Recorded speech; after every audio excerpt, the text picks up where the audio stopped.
Talking about decolonization, I see there are many questions how this appeared and how it's working. Basically, this appeared around 4 years ago after the hot phase of the Russian war on Ukraine, so-called 3 days that Russia had to take over Ukraine. This is when we realized that this war is a long-term problem and needs more sustainable solutions. We cannot win this war in a linear way against the largest country of the world.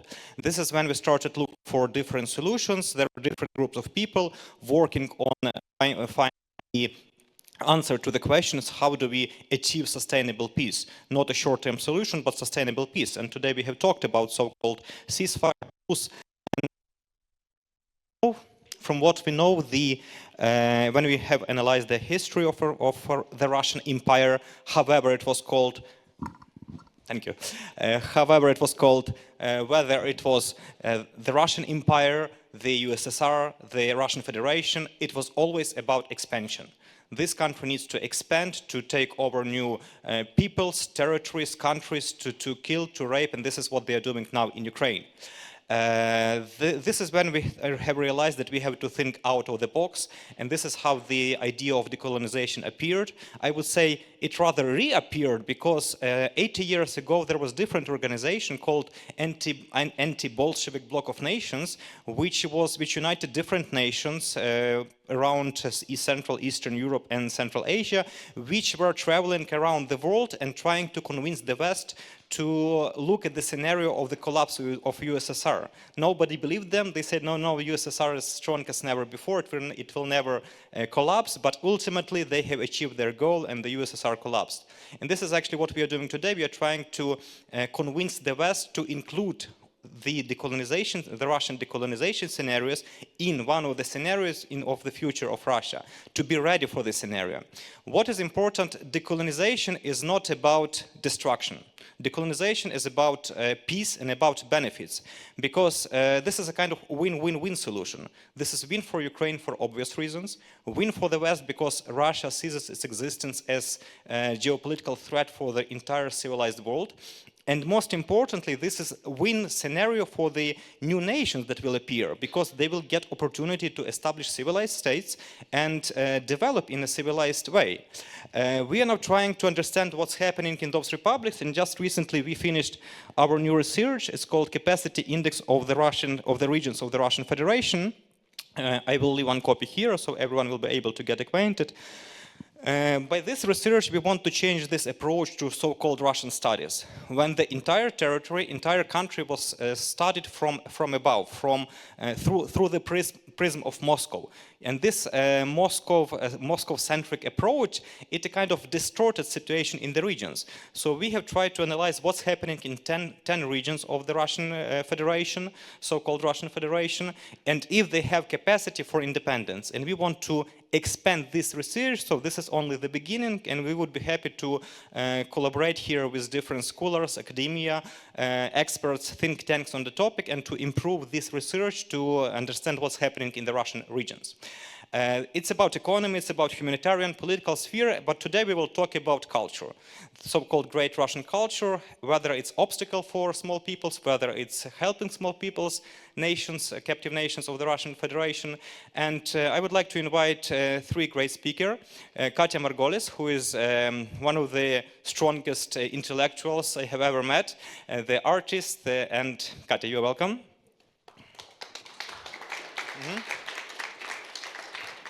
Aset Sabb, who is a Vice Minister of Foreign Affairs of the Ministry of Foreign Affairs of the Chechen Republic of Ichkeria. I'm talking about the real ministry, not the occupational one. You're welcome.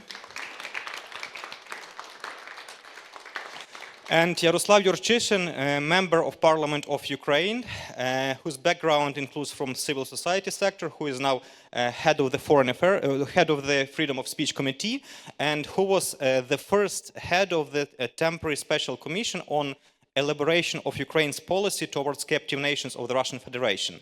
And today then he was deputy head of this commission, and this is the area we are working very closely together.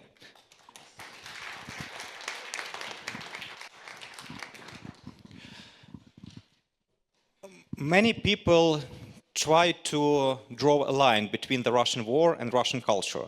They say you cannot eliminate the idea of great Russian culture only because there is Russian war. Is it so?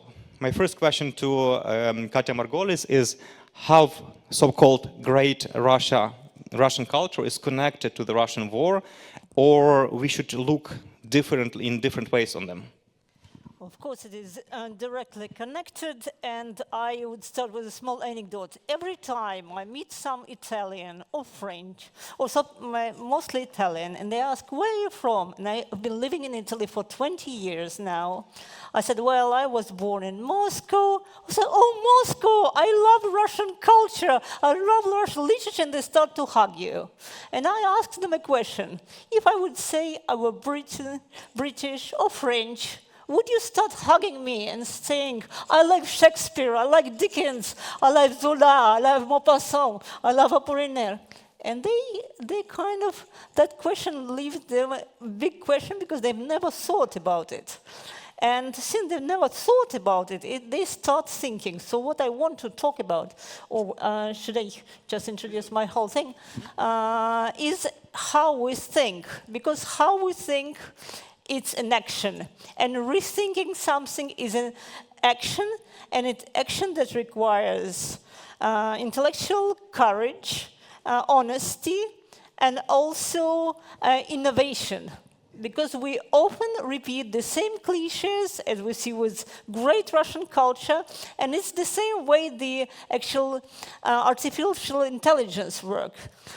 It's word prediction. You say Russian culture, and the most common address is great Russian culture. And it comes automatically without people even thinking about it. They will never say great Spanish culture. This is about words and how we think and how we see things. And how we think depends on how we talk, and how we talk, it depends on how we think. And these things are very interrelated, because we call our convictions views, we call our opinions point of views, and as an artist, as a linguist and an author, I find it extremely important to connect those things. How we see things, how we name things, how we think about things, and how we, by naming things, make other people think about things and make their decisions. And it has direct influence on political decisions, on the view of the world, on the view of what is happening in Ukraine right now, because it is not accidental at all. It's not an episode. There's been a lot been said about that, about imperial aggression as being part of the Russian mentality, but also deeply embedded in Russian culture already.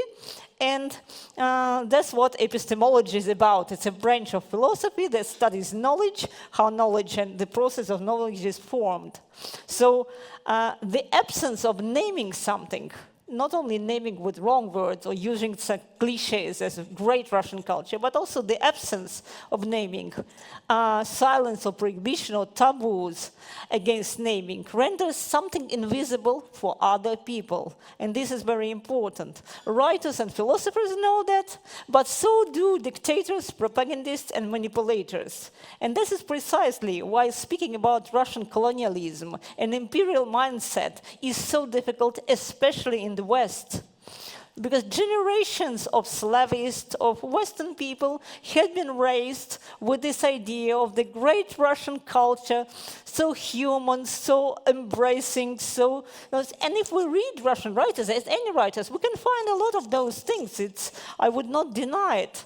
But it becomes a cliche, it becomes a mass, it's become instrumentalized, it became a tool of Russian imperial propaganda. So, since this colonial imperial mindset and this imperial thing deeply embodied in Russian culture has never been part of the normal decolonial analysis, as Russia evaded all the colonial discourse. And that's why, partially, this empire is still there and it's killing people. It's how the absence of naming actually takes lives. So this is not abstract. That's not about just linguistics or some kind of philosophy. It is direct. Because it's not accidental. Because considerable resources of the empire itself has always been invested into recreating, enforcing, and diffusing these myths about the great Russian culture. And where does empire take its resources? It takes it from the colonies, from the oppressed people, from the repressed people. Why Russia have all these crazy budgets for Russian houses and propaganda and everything? Where does this money come from? Oil? I don't know, gold? Where are those things taken from? They're taken from the people whom it belong to.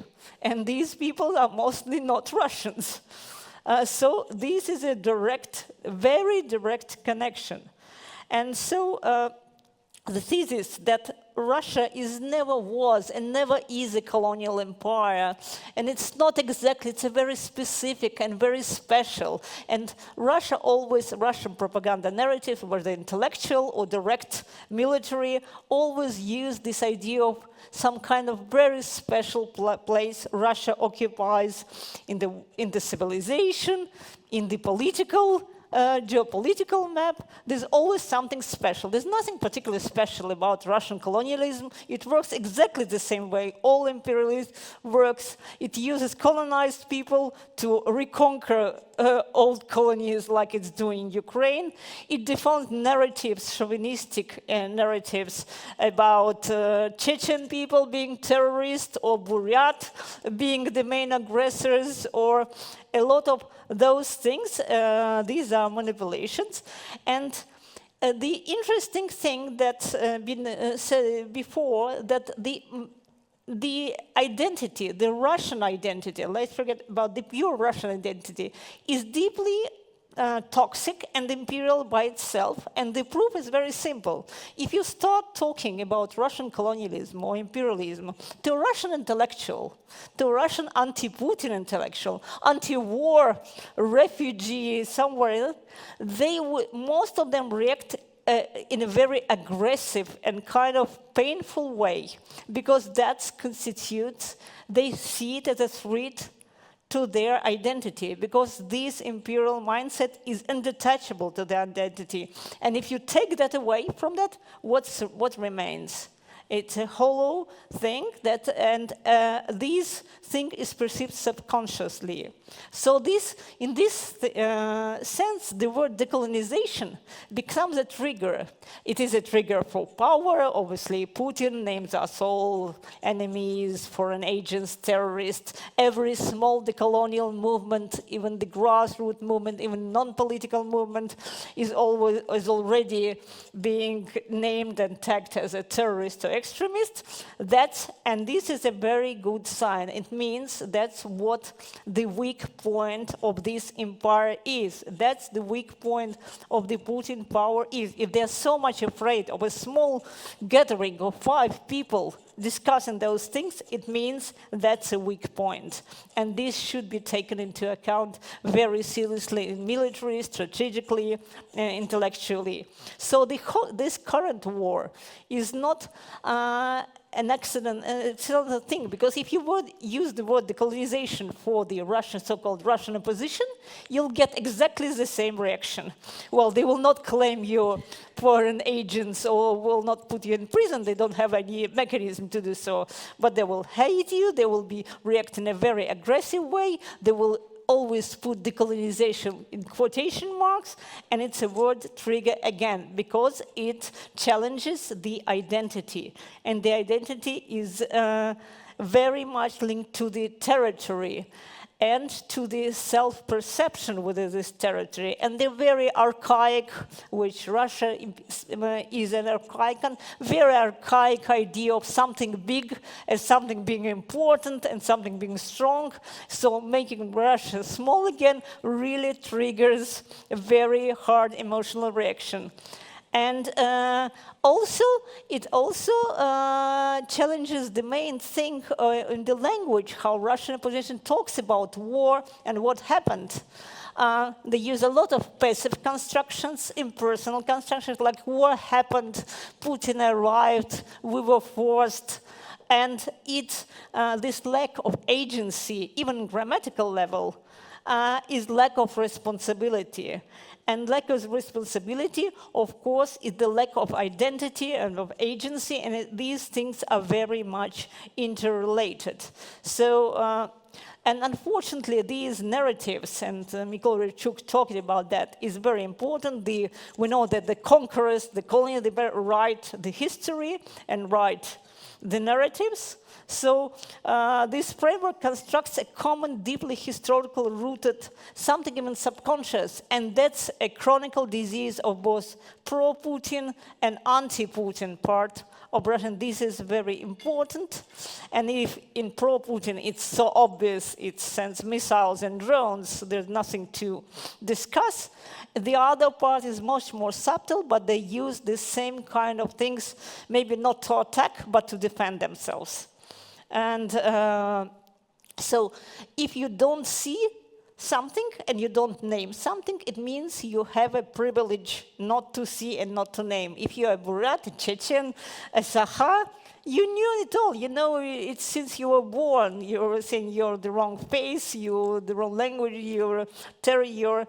But if you're born in Moscow, you have a privilege not to see, not to call their name, and more actively disguise it to protect your own privilege, which is at the end of the day is an imperial privilege.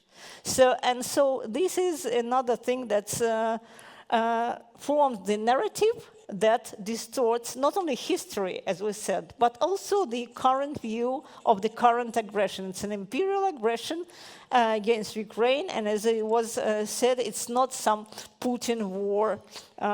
It is, unfortunately, and it requires responsibility and rethinking of one's own culture. And so education is not a culture. What is in textbook, how we name things, what words are we using, is not neutral. Because mental territory is, well, the world culture itself means earth, means cultivating, it's related to territory. Empires dwell in the heads. They migrate in the head, they defend in the heads, and they should be defeated in the heads first of all. So this is not something secondary. So reclaiming this mental territory, the occupation of the mental territory is the prime call. And that's why we're trying to do something. We're doing the online courses of Russian decolonization with a lot of speakers, Buryat, Chechen, experts, people who, and we have online students. And another thing is, of course, listening to the other and seeing oneself reflected in the, it's very unpleasant. It's very unpleasant for someone like me being born in Moscow, and it's unpleasant to learn what actually people think about you. It is very useful to know what people think about you, because it makes you think, it makes you change your language, it makes you change your narrative, and you start, by changing the language, you start to see. And by seeing, you name and you change things, you rethink, and so you act subsequently. So this is really, really important, and it is not abstract. Thank you, Katia, for your profound speech, for explaining how it works. Aset, is the great Russian culture, what did it do to the culture of captive nations like the Chechen culture? Did it incorporate it? Did it foster its development? Or did it simply destroy local culture? Thank you. Do you hear me well? Yeah. Thank you very much for having me here. It's a great honor for me to be here. It's a great opportunity actually to speak here, because you know what happens is that in Europe, political elite, when they want to get information about Chechens, they ask Russians, and the image that stays of Chechnya here in the European mindset is unfortunately the Russian image of Chechnya, and it does not represent us. It does not represent our culture, it doesn't represent our people. And to respond to your question, first we have to know what is the Chechen culture, and what is the Chechen identity, and who are the Chechens actually. And from that perspective, seeing who the Chechens are, then we will be able to answer the question how it destroys and what it destroys exactly. So, who are the Chechens? You know, there's a French anthropologist, Ernest Chantre, He wrote a book, Les Recherches anthropologiques du Caucase, and he described Chechens as the French of the Caucasus. Alexandre Dumas, who wrote a book, Le Caucase, he described Chechens, he said actually that among Chechens, there is no, among Chechens, every man is a knight and every man is a king. So before the Russian expansion, in Chechnya, we had actually the democratic parliament, which was called Merkel, and this democratic assembly managed the affairs of the nations through consensus and through election. And this showed that we, the Chechens, we really had a political system that worked in a democratic way. The Merkel operated under Adet, which provided a legal framework for governance, and this legal framework served as the social contract. The social contract that long before Jean-Jacques Rousseau popularized it in France. So social classes did not exist in Chechnya. We lived according to the principles égalité and liberté that the French actually had to fight for in the 18th century. Central to our identity is the Chechen code of honor, Norchela. And this is, it's not just about bravery, it's about the fundamental rights and also the absolute respect for individual freedom. And this is a foundation for any democracy. So such code never existed in Russia, and today it does not exist in Russia. In contrast to the Russian narrative, Chechen society was decentralized and literate. Long before Russian secular schools arrived to Chechnya, education was a priority in Chechnya. In every village, schools known like hujri operated, ensuring that the people could read and write. This scholarly foundation is why iconic heroes like Abrek Zelim Khan of Khorachoy conducted their correspondence in Arabic script, a mark of a sophisticated intellectual connection to the wider Islamic world. The Chechen language is considered as one of the oldest languages in Europe and in the world, and this language belongs to the Nakh branch of the Caucasian family. Before the Stalinist era, the nation was intellectually vibrant, with numerous journals and gazettes published in the Chechen language using the Latin script, Latin alphabet. This period of linguistic modernization was abruptly halted in 1938 when Stalin forcibly transitioned the Chechen language into Cyrillic alphabet. And this was not done for convenience. It was a strategic move to sever Chechens from their existing literature and to tighten Moscow's cultural grip. So Russia's primary justification for its presence in the Caucasus has always been that it brought civilization. While the Russian Empire presented itself as a European power, its internal reality was deeply archaic. It was defined by a rigid feudal system and serfdom, which was a form of slavery. And until 1861, Russian population, 90% of the Russian population lived like peasants, uneducated and disenfranchised slaves. We did not have this in Chechnya. We never had any kind of feudal system or slavery. So historically, Russia has been governed by absolute autocracy. It has never possessed any a truly democratic government or fundamental democratic values.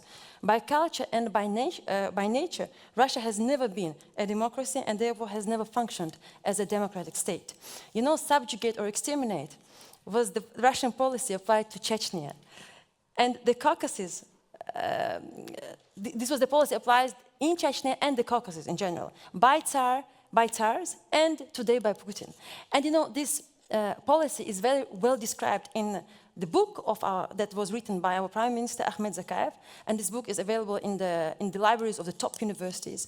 So I think it's worth reading this book. So what did Russia bring to Chechnya? Russia brought destruction, war, despotism, and autocracy to Chechnya. The so-called Great Russian civilization in Chechnya destroyed our ancient towers, wiped out our villages, and desecrated the ancestral gravestones. This civilization led to the erasure of our native language from every public sphere, and the forced Russification of our songs, history, and traditions.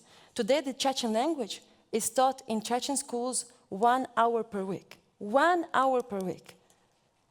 Our mother tongue is now on the verge of extinction, and we are denied of the right to protect our language. So imagine here in Danish schools, you have Danish children that learn the Danish language 1 hour per week. How awful that would be for the Danish identity, for the national consciousness of the Danish people. So that's what we're living today in Chechnya. Today, Vladimir Putin has established an occupation administration in Chechnya that reflects the Russia's feudal autocratic spirit. In this system, Putin acts as a Tsar, Kadyrov and his inner circle serve as the privileged nobility, and the entire political structure is rigid autocracy. Russia has twice destroyed our democratic parliaments. The first one, the Merkel, and the later, the parliament of the Chechen Republic of Ichkeria. In their place, Russia built a system based on principles of suppression, corruption, lack of real political competition, and total dependence on the center. Also, Russia is consistently destroying the foundational key of our identity, which is the code of honor, Norchela. And this is being carried out by individuals devoid of principles, driven by a thirst for power and money, people like Kadyrov and his entourage, the Putin's clan. And this is a Putin's clan. On Chechen territory, Putin effectively allows his protégés and subordinates to humiliate, suppress, and intimidate the Chechen people. These practices resemble the relationship between landowners and the serfs during the Russian Empire, the Tsar Russian Empire. Kadyrov is not a Chechen phenomenon. He is a product of Russian political system, molded in the spirit of subordination, fear, and personal loyalty to the regime, the very elements that define the DNA of Russian mindset and culture. Today, the entire education system in Chechnya, from kindergartens to universities, is conducted in Russian. And the language policy is simple in Chechnya. If you want to succeed in life, you have to speak Russian. Yet the Russian political elite opt to send their children to study here in the West. Why? Because they're well aware that the great Russian language has little utility outside Russia, and that their educational system is both corrupt and incompetent. Today, some Russian liberals here in the West attempt to present Russia, as a fundamentally European country. This is a historic fallacy. As the American historian George Vernadsky famously noted, geopolitically speaking, the Russian background is not European, but Eurasian. Medieval Russia is not so much Eastern Europe as it is Western Eurasia. If we define Europe by democratic participation, local literacy, and historic resistance to autocracy, one could argue that the traditional structures of Chechnya, like Merkel and Adet, are far more aligned with European ideals than the serfdom and despotism of the Russian Empire. From the Tsars to the Soviets and into the modern era, the Russian state has remained an empire, and this is why it remains incapable of accepting ideals such as human rights, the rule of law, the individual freedom, and sovereignty. Modern Europe is facing an old, aggressive, and desperate man, which is called Russia. This aggressive and desperate man has accustomed the West to viewing the Caucasus and Chechnya through a purely Russian lens, dismissing our region as Russia's backyard. And this is very problematic. And the West and Europeans, our European friends, have to ask themselves, what is the Caucasus? And what is the connection between Europe and the greater Caucasus? And the Caucasus is not just about Chechnya, it's also about Dagestan, it's about Ingushetia, it's about Ossetia, it's about Georgia, it's about Armenia. It's a huge European Caucasian family. So I also allow myself to remind our European friends that the Caucasus is the land of Mount Elbrus, the highest peak on our continent. It is the land of ancient cultures and languages, and most importantly, a region whose indigenous soul is built on a democratic foundation that Russia has never possessed. It's also a land rich in natural resources, and and a region that has access to the Black Sea and the Caspian Sea. Our connection to Greece is written in our shared DNA. The Greeks did not just send Jason to Caucasus for gold. They recognized in the Caucasus a mirror of their own world, a land of high mountains, independent city-states, and defiant love for freedom. When the Greeks placed the myth of Prometheus in the Caucasus, they were placing a symbol of human enlightenment in the only landscape formidable enough to hold him. The British poet Lord Byron captured the spirit perfectly when he said that, quote, "The mountains of the Caucasus are the true birthplace of the European soul." I repeat, the mountains of the Caucasus are the true birthplace of the European soul, where the air is too thin for a tyrant to breathe. The struggle in Chechnya is not about separatism or rebellion. It's about republicanism and democracy. If we continue to view Caucasus and Chechnya as Russian, we become complicit in the erasure of a unique European civilization. We ignore the fact that while Russia was building autocracy stretching to the Pacific, the Chechens and Caucasus and the Caucasian peoples were maintaining some of the oldest democratic traditions on our continent. It's time to bring Caucasus home in our mind. It's time to bring Chechnya home in our mind.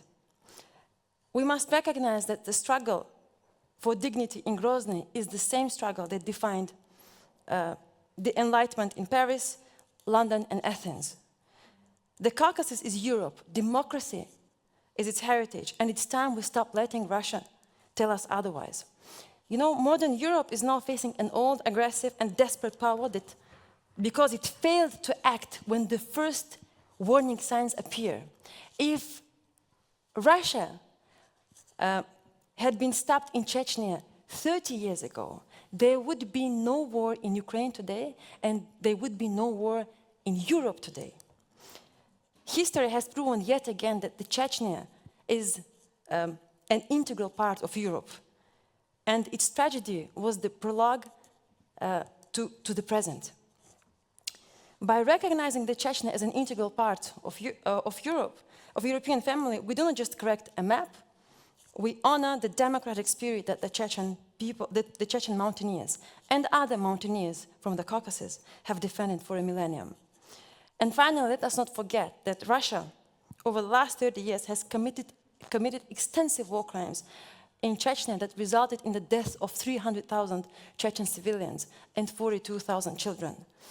To our deep regret, Russian authorities and even some Russian liberals here in the West attempt to mask these atrocities behind a narrative that we feed you, we build cities for you, we civilized you. In Chechnya, Russia employed extrajudicial killings, indiscriminate bombings, forced deportations, and the systematic suppression of our language. A country cannot claim to be civilizing others while resorting to such barbaric methods.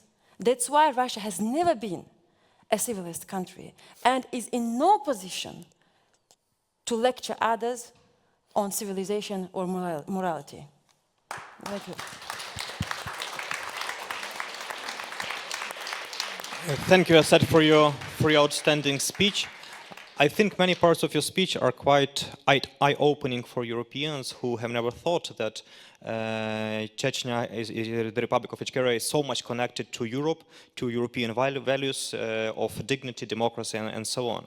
So thank you for promoting this idea. When you were talking about the influence of the Russian Empire on the Chechen language, culture, religion, you know, I just felt I was hearing the history of Ukraine, because when Russia was coming to Ukraine, this is exactly what happened to Ukrainian culture, religion, and everything else.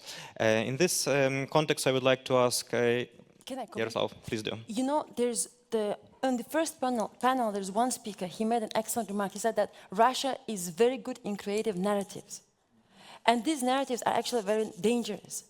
And the thing is that Russia created a narrative about Chechnya here in the West.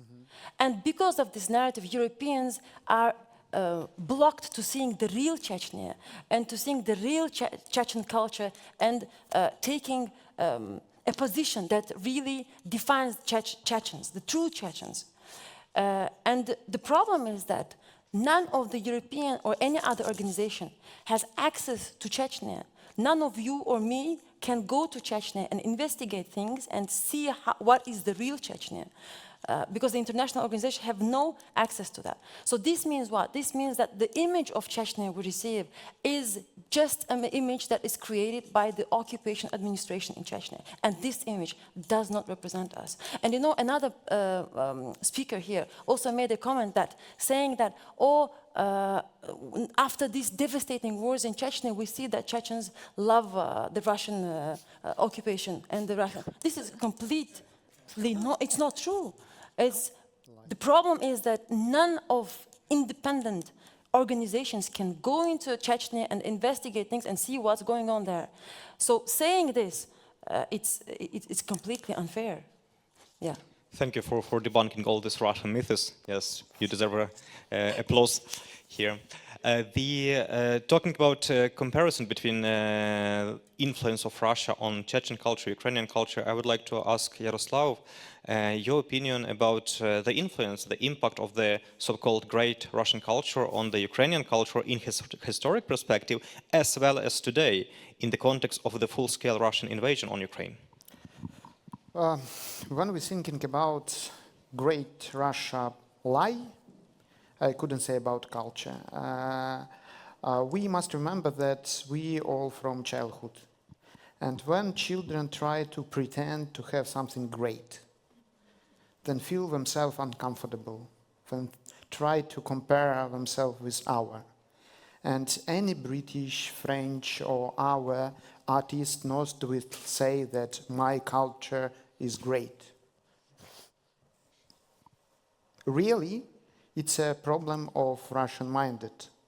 They compare themselves with Ukraine, with Chechen Republic, with our culture, and understand that they are not great.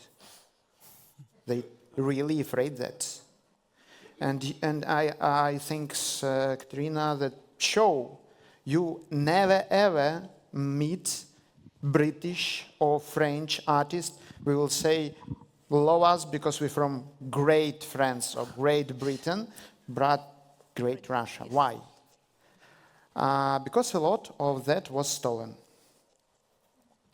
Ballet was stolen from France and Russia. Ballet, it's like to pretend to be our part of French or German culture. And we can analyze a lot of that. Our public broadcaster have quite good documentary, Big Russia Lie, and show how Russia, through destroying of local culture, create the vision of great so-called Russia culture. I can remember my own history. I was born in northern part of Russia, in Karelia, near Arkhangelsk, a small city named Mirny, peaceful. It was a military city, understandable. It was not exist, it was a secret Soviet army city. My father was a rocket officer in USSR army, and he have any possibility to serve in Ukraine because he was Ukrainian. And near our city was several native Ugro Finnish villages, Karelian villages, Wesps villages, with somehow served their own type of life.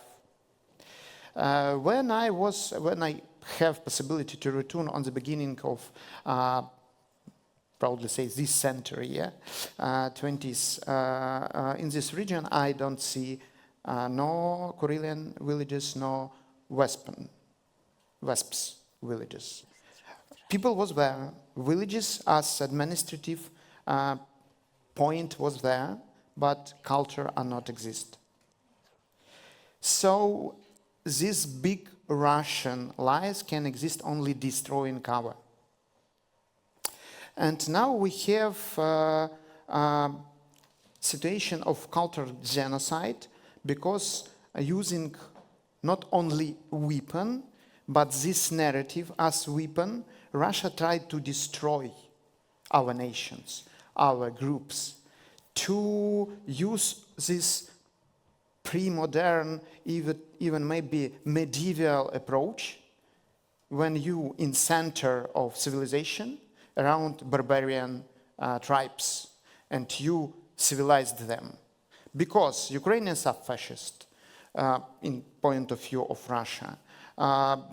Chechen's people, I do know that it's one of the most carving for freedom and self-representation nation around the world, but they describe them as Islamistic terrorists or something like this. Why? Because in our scenario, you don't see a great Russia culture, because you see Chechen culture, Ukraine culture, Ugrophonic culture, ruins of our identity, Russia to try to manipulate their own imperialistic identity. And it's a pity, but more than near 340 Ukrainian artists was killed Russia. And now we have second shouted revival of our culture, because first of one we have after Soviet occupation, then hundreds of Ukrainian, not only Ukrainian, hundreds artists from around USSR was killed in Sandermach, in Magadan, which was described by Yuri. So Russia built their great lie, the so-called great culture, killing culture of our nation, of neighborhoods. And it's one of the dangerous weapon. Why? Because Russian opera singers sing in European opera.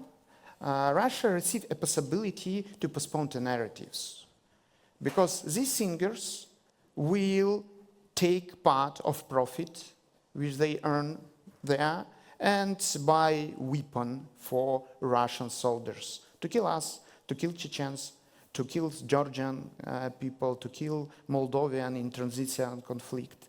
And Russia even not like try to pretend that we are not use culture as a weapon.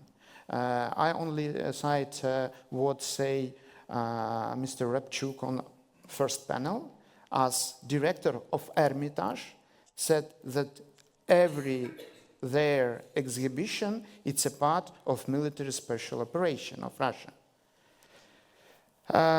So it's about destroying culture, it's about development. It's about eliminating of our identity. Culture must help to serve identity. We now see a lot of attempts from in Canada, in US, around the world to adopt policy of First Nation, to return what we lose previously. Russia do other way. When Crimea was occupied by Russia, we have not so much as we need, but we have schools with Crimean Tatarian language and culture. Now, any of the schools are not exist. Only NGOs, only like approach of people to give possibility to serve this identity. But it's very dangerous, because if you say that you are Crimean Tatar in Crimea, you will be arrested. And now, not less than 11 journalists who write about Crimean Tatar, civilians who not take weapon into arms, now arrested and accused about terrorism, for terroristic action. And it's a problem.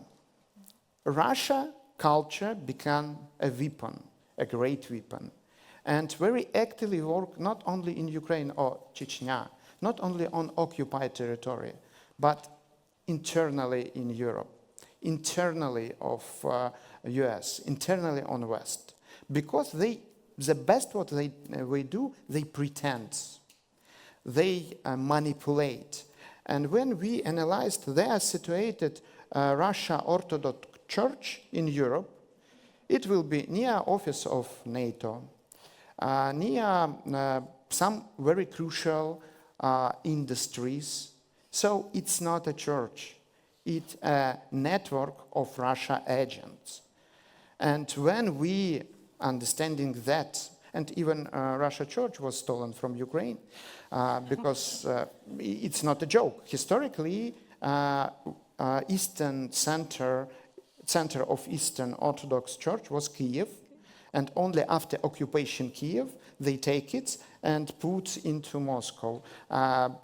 Greece Patriarchy don't do that, but they arrest Greece Patriarchy and pushing them to recognize Russia Church as an equal church in Orthodox style. But the same, Russia spoiled everything that they tried to use. Because imperialistic minded not let to our be equal. Europeans are lazy, US, Americans are stupid, and so on. So it's about childish point of view, not a dynasty. It's like we don't have something that we really proud. So we minimized what you can be proud of. Due to that, we must understand that only Russian culture or Russian-speaking culture, which fighting with tyranny, with Putinism, with imperialistic minded, it's really great. Why? Because it shows real democracy movement. But a pity it's not so many people there. Thanks, Katia, because she was maybe one of them. I hope not only. So I do hope that we rebuild Karelian and West's identity together, because when we lose even one spice of animals or plants, it's like big problem for society. But things, so let's understand when we lose real culture, real identity of people, sometimes we even not notice about that, because we let Russia to manipulate this so-called great Russia, not culture, but lies. Thank you, Yaroslav. I think that this is a good summary, which leads us to conclusion that so-called great Russian culture is not a separate phenomenon which is beyond the Russian war, but this is actually part of the great Russian war against the civilized world, against which is trying to destroy all other cultures that Russia is trying to subjugate. Aset, you had a comment? Yeah, actually, I would like to just mention that. The speaker, he told that Russia has been labeling different nations, Ukraine as Nazi and Chechens as terrorists. And this had been happening to Chechens, not just for the last 10, 15 or 20 years. It has been happening since the beginning of the Russian expansion from 1763. You know, the very famous Russian general Yermolov, he said that there is no people under the sun more vile and treacherous than the Chechens. And he is known for burning our villages and killing civilians in Chechnya. And he is known for an absolute brutality, military brutality. During the Yeltsin's era, our legitimate movement for independence was labeled as merely criminality. We were labeled as bandits, we were labeled as criminals. Our president, democratically elected President Johar Dudayev, was labeled by Yeltsin as a bandit. Although the Yeltsin is the one who actually turned down and with fires and arms the legitimate government of USSR in '93. So I'm wondering who was the bandit at that time. And during the Putin's era, we were labeled as terrorists. And this is, you know, it became a tradition for Russian Empire to dehumanize the victim and then destroy the victim. And then this dehumanization and destruction of the victim sell to the European community, to the Western European community, as like a policy, an internal policy, or a needed policy for Russia to become a civilized country. So, but this is a complete wrong version of Russia. And I think Europeans have to remember that when they deal with Russia, they're not just dealing with a country, they're dealing with an empire that has a strong tradition of subjugating minorities. And we should remember that. No, thank you. Thank you. It's a great example how Russia, from the beginning of invasion of Caucasus, create a vision of Chechens as mothers or something like this. So they come to Caucasus, began to invite them, and describe them as cruel people. If you want to move on. And these sites can be... So everyone knows a great Russian poetry, Pushkin. Yes? Yeah. He described Chechens as mothers. And we still reading Pushkin. Then he described a Caucasus war. He said, cruel Chechens come with knife to kill us, or something like this.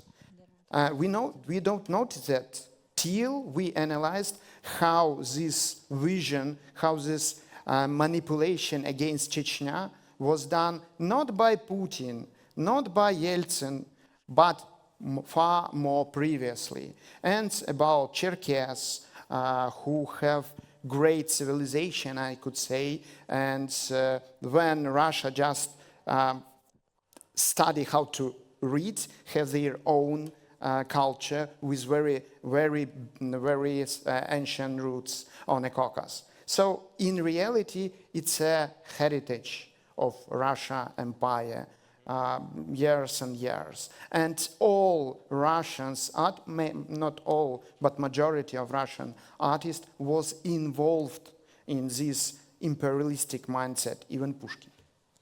And short comment from Katya. Just it starts again with a children's book, because there is this famous Сказки Pushkina, the fairy tale that every Russian child knows by heart, and that says directly about these warriors, семь богатырей, that when погулять, то самое, руку правую потешить, там кого-то спешить, или башку широких плеч, и у татарина отсечь, или выманить из леса, вот там черкеса. So it is just describing the hunting for those Caucasian people, and children learn it by heart before analyzing. That's what I'm saying. It's like, it's what narrative is. It's why language is important, because these verbal formulas are embedded before they're being analyzed, and on that it's very easy then to build an imperialistic war and to label the whole nation as terrorists. So imagine if the greatest Russian poets say this. What should happen in the heads of the normal Russian people who read these poems and who start to read these poems from the schools and from the young age, and how Russified are the Russians, and how this Russism is rooted in their heads, from within their literature, from within their politics. From lullaby. From lullabies. Yeah, I think this is, yes, a very good example of the essence of the so-called great Russian culture. We have to finish, but we might have some questions. Let's take one question, yes? Yes, please.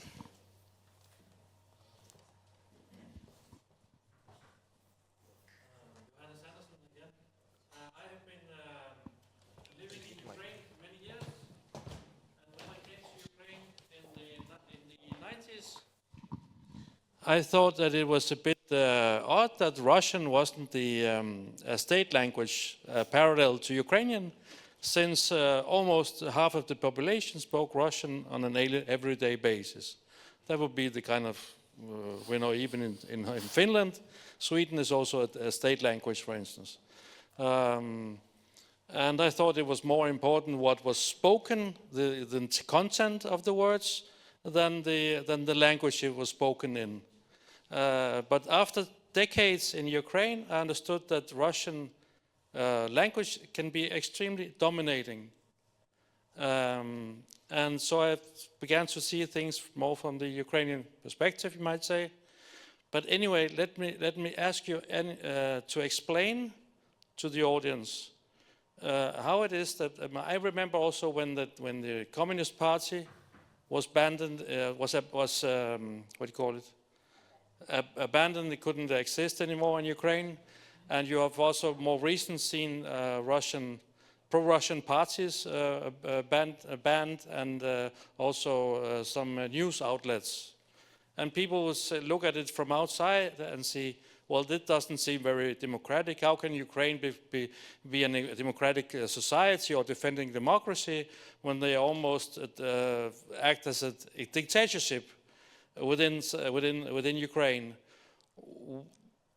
But I felt the release when all the people around in Kiev and other cities, they couldn't actually see all those pro-Russian TV channels anymore. It changed the whole atmosphere in Ukraine. So how can you explain that to? What's the question? So it's quite a complicated question, because if we not recognize manipulation as manipulation, but as our point of view, we never serve democracy.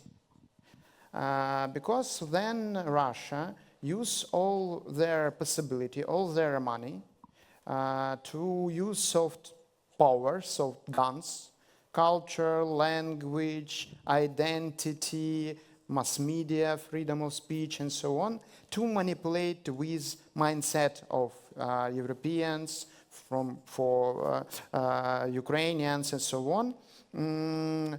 We don't have possibility to develop our identity, because we will be divided. We will be not Ukrainian, not Russia, but post-Soviet type of nation, which cannot exist. Why it happened in Ukraine? Not only in Ukraine, now we see that even more deeply in Belarus, not Belarusia, because even named was spoiled by Russians to be nearest to Russia.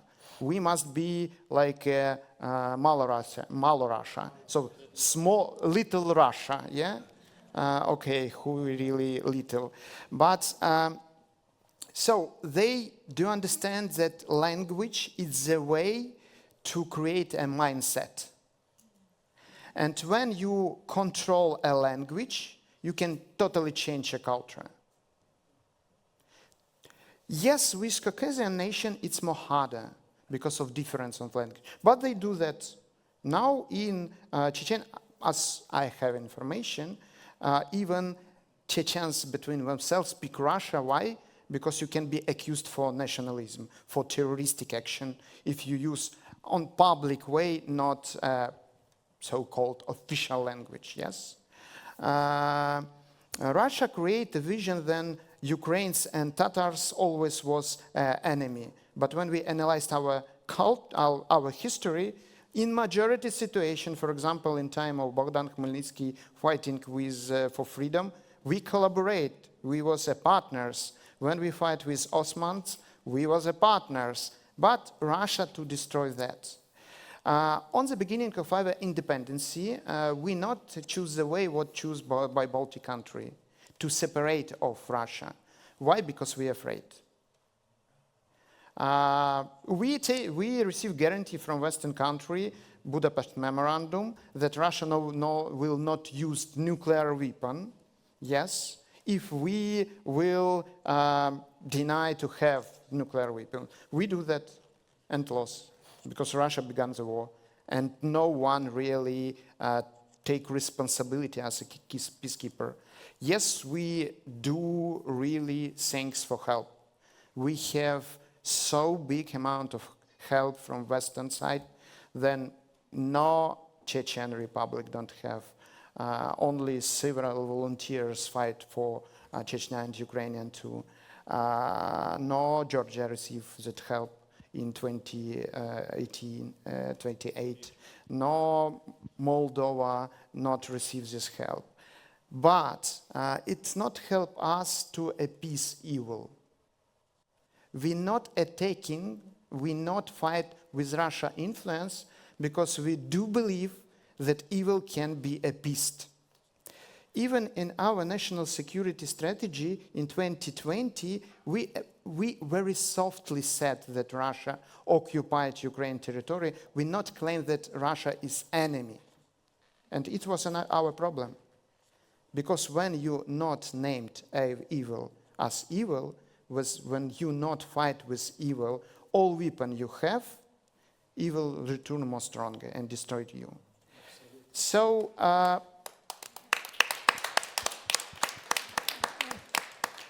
I was born in a Russia-speaking family. My parents never ever speak Russia before that. But then my military officer father, when my mother born us, and if his colleagues heard that in our family we use Ukraine, he can be arrested, accused by nationalism, only to speak their own language. The same situation was in Ukraine. A lot of Ukrainians who want to have a perspective, a career, they study their children in Russia schools. Not only in Ukraine. I think in Chechnya was the same, and now I think it's returned. In Crimea, in every region, if you want to have a perspective, you must be Russians. Not Ruski, not ethnically, but culturally, imperialistically. And only then we closed, not willingly, not as our decision, but after Russia attacked us and occupy Crimea and part of Donbass and Lugansk region, only after that we adopt a law which help Ukrainian language to develop. And now situation slightly changed, but it's not an unreversible way. And if the same, when we will have the first post-war election, does we must close our martial law and return Russian channels? It's a question. Because if it will be, we will have a next Orban-Yanukovych type of politics in our politician structure. Not strong politician structure. Very fragile politician structure. Because of that, I do believe the only new Nuremberg process, only international tribunal can solve a problem. Because when war will be only a peace, we have Aset Sabb agreement in Chechnya time. War was a peace. But next they return more dangerous, with more weapon, which create a vision of Islamistic terroristic troops, not independent, very secular and very high-level democratic country statehood. So due to that, democracy must to fight for themselves. And claimed evil as a evil, not our point of view. Thank you, Yaroslav. Aset, Katia, short comments. You have comments to this question, yes? Short comment about the greatness of the Russian language, because I find it important to underscore the hypocrisy. You know, during the Tsarist time, the Russian aristocracy disdained speaking Russian, it spoke French, and it looked to Versailles for inspiration. Yeah. But the peasants and the so-called slaves, they spoke Russian. But when they started the expansion to the North Caucasus, the Russian language was presented as the language of the civilized. And the reason why Tolstoy had written books where you have chapters and you have pages written in French, because the aristocracy spoke French. Mm-hmm. So this is very it's a hypocrisy. hypocrisy from the Russian side to present its language as the greatest language. And you know, in the Caucasus we have different native languages. We have Circassian. In Dagestan there's a lot of different languages. In Chechnya we have our language, which is very close to English language and which is actually close to Georgian.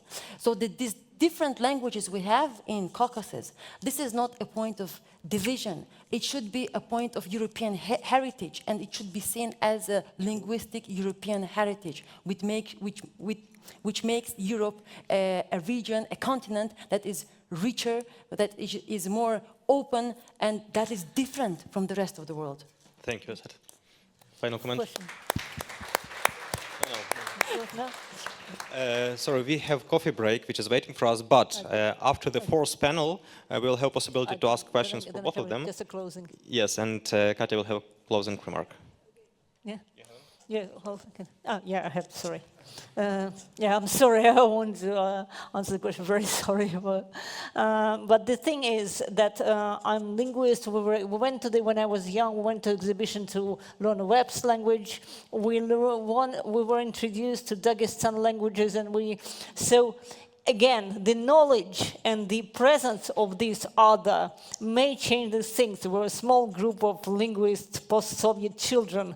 I'm sure all my ex-classmates know about that language, and they already see the whole thing differently. And it is very important that Europe sees it from its real lens and not from the Russocentric lens. That we constantly seeing that. That's what was happening now, and with the, I don't know, Russian presence of the Venetian Biennale, when this empire they parasite on everything. The propaganda uses everything, democracy, high-tech, social network, anything, culture, Italian respect for culture. That's why they send these cultural brigades and musicians and ballets constantly.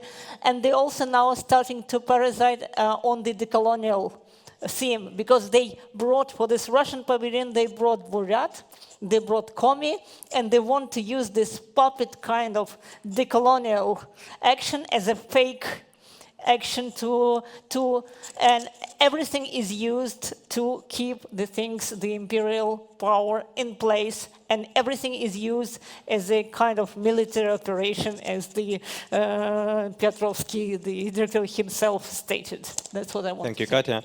We have to finish this panel because of the time, our time schedule. But please keep your questions for the after next panel. We will discuss them definitely. And let's give the round of applause for our brilliant speakers.